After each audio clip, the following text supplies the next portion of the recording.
A minha família, Dona Rosângela, de lá. Eu sou de lá da Bahia. E assim, meu interior, que é em Rio Real da Bahia, eu lembro que quando a eleição de 2018 aconteceu, eu tive lá, e aí minha mãe, ela votou em, em Bolsonaro, porque minha mãe, a igreja orientou a votar em Bolsonaro, que minha mãe é da igreja quadrangular. E meu pai, ele não tem religião, ele é católico, e o padre lá orientava a votar em Haddad. E aí meu pai, já assim, não votava só por isso não, porque meu pai era muito Lula, porque Lula era pai do pobre, porque Lula melhorou isso, porque melhorou aquilo, e etc e tal. E um irmão meu seguiu meu pai, a minha irmã votou em Bolsonaro, eu votei em Bolsonaro, um outro irmão meu que mora no sertão da Bahia, em Capim Grosso, também votou em Bolsonaro. E era uma rivalidade muito grande lá na cidade. E assim, 80% das pessoas lá eram petistas. Né? A Bahia era infestada de petista.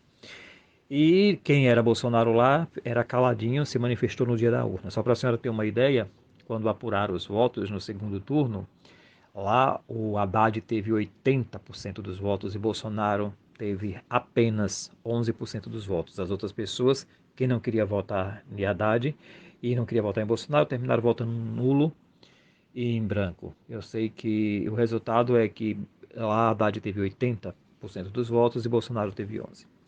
Passado mais ou menos uns 2 anos depois que Bolsonaro ganhou a eleição, eu fui lá fazer uma visita à minha mãe, passar um final de semana lá, eu, meu filho, minha sobrinha e tal. Quando a gente chegou lá, aí eu conversando com a minha mãe disse bem assim, a coisa aqui agora mudou, meu amigo. Quem falar de Bolsonaro aqui agora apanha. Eu disse, mamãe é mesmo, até seu pai agora, que era doente Lula, hoje disse que vota em Bolsonaro. Aí pronto, aí eu comecei a sair, conversar com as pessoas e aí não sabia do porquê. Lá tem um local da minha cidade que se a senhora plantasse mandacaru não dava.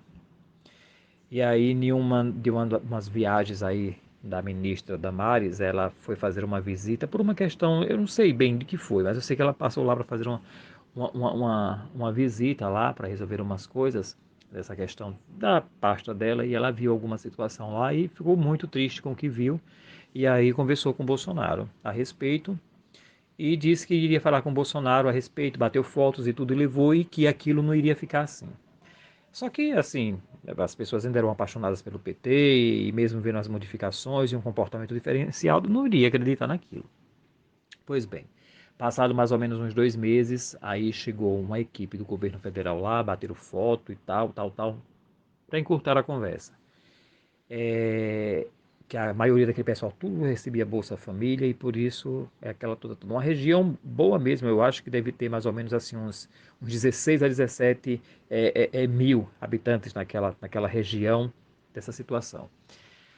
E aí foi feito irrigação, foi feito umas casas de farinha que o próprio governo fez, foi feito uma série de coisas que fizeram lá.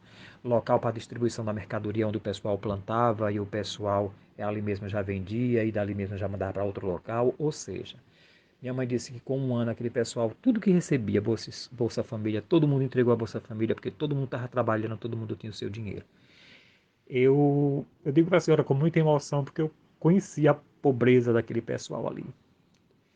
E quando a gente ia, né, porque o chão é um chão muito assim, é, que se a senhora molhar agora, daqui a pouco dá seco, não adianta uma chuva, é preciso uma irrigação séria para manter o solo úmido e o solo produzir. E aí quando eu fui para a casa de minha mãe, que eu disse que tinha assim, um pouco de uma serra, eu vi aquilo tudo verde. O que antes a gente só via, sabe, chão. E eu vi aquilo tudo verde quando eu cheguei em casa, que minha mãe me contou, quando eu passo eu até choro até hoje. E as pessoas mudaram a vida. Hoje a senhora chega lá e a senhora vê a felicidade das pessoas, porque hoje elas comem, mas não de auxílio de governo federal. Hoje elas comem porque hoje elas trabalham, elas produzem. Tinha uma senhora lá, amiga de minha mãe, uns 80 e poucos anos, que vivia dessa questão de coisa de governo. Ela disse, meu filho, eu nunca pensei que um dia eu fosse viver de forma digna, sem depender de governo. Sabe, isso é que move a gente, sabe? E a gente vê um bando de canalha que nunca fez nada, querendo poder para roubar, para desviar dinheiro e agora querendo armar uma arapuca para perseguir um homem de bem. Que sabem que eles são desesperados desse jeito, sabe? Porque eles sabem que ele ganha a eleição em primeiro turno. Porque eles sabem perfeitamente que essas pesquisas que aí estão, dona Rosângela, elas são mentirosas, porque se elas fossem verdadeiras, se eles tivessem conhecimento disso, faltando apenas um ano e pouco para uma eleição, eles teriam uma certeza de que eles iam estar eleitos, eles não estariam fazendo o que eles estão fazendo. Há uma contradição muito forte de quem mostra umas pesquisas onde Bolsonaro perde, não vai nem para o primeiro, segundo turno, para o que eles estão fazendo com Bolsonaro. Isso eu garanto para a senhora. Mas Deus é pai dessa nação. E Deus vai erguer homens e mulheres de bem para colocar Bolsonaro no poder, porque o Brasil não merece mais essa esquerda que desrespeita, que não tem ética, que não tem moral, que não tem decência, que não tem nada. Pode acreditar nisso. Eu acredito em Deus.